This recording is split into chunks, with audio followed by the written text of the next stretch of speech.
last few minutes, the woman who has died after being attacked by a dog in southwest London has been named as Barbara Williams, who was in her 40s. Now let's just stay with that story, in fact, because we're joined now by Robert Alleyne, a dog trainer and behaviourist.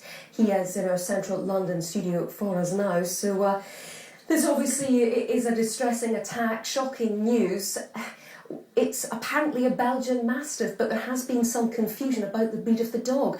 What do we know about this type of dog? Well, Belgian Mastiff's a bit of kind of generalisation, but it's believed that that actual breed became extinct after the Second World War, and that in the 1980s a father and granddaughter had tried to kind of recreate the breed and have tried to re-establish it as a type.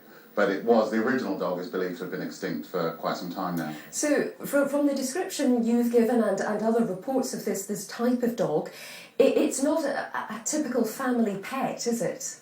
Well, the original dog was bred primarily as a working dog, but was known to be aggressive towards strangers. They were a herding breed primarily and used to pull loads, but they were known to be aggressive towards strangers, but very good with the immediate family. And it's believed that the kind of reincarnation was much the same, apparently slightly less aggressive towards strangers, but still with that natural, very strong guarding instinct. So it's quite possible the dog would aggress. Obviously, this is a developing story. We're still finding out the details. But if this was the owner of the dog, how unusual is it for a pet to turn on its owner or someone who it's familiar with?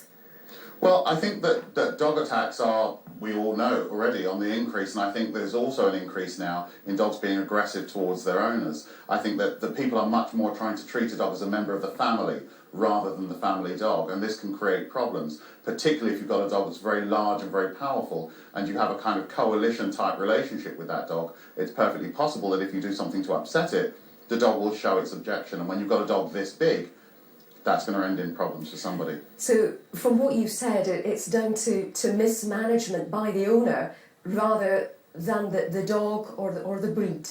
Absolutely. I think that all too often we see it as very black and white. The dog bit somebody, so we should put the dog to sleep. And there's not necessarily enough time spent on looking at, well, why did this dog bite?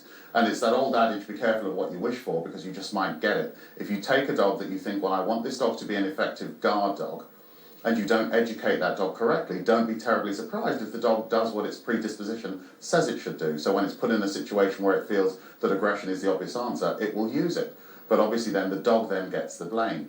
But obviously if you look at a breed like this, it's a very big, very powerful dog that comes from a very strong guarding background. Put it in a situation where it feels it needs to use aggression, and somebody's probably going to get hurt. So you really need to think very carefully when you choose this type of dog. And we should stress that this type of incident is relatively rare, but you touched on it a little earlier there. Recently it seems as though we've seen another increase again in attacks by certain breeds of dogs. Why do you think that is? Well, I think that a lot of these dogs are guarding breeds, and one of the mistakes that people make is that we assume if, for example, we think of our daughter's child or our cousin or our nephew as a member of our family, that the dog should see it the same way. And if you look at most of these dog attacks that have been very serious of late, particularly with, we've seen a lot of incidents with breeds like Rottweilers. Rottweilers are actually very good with people, but often people get them because they want them to be a guard dog. They encourage it to be a guard dog, and they encourage it to be aggressive.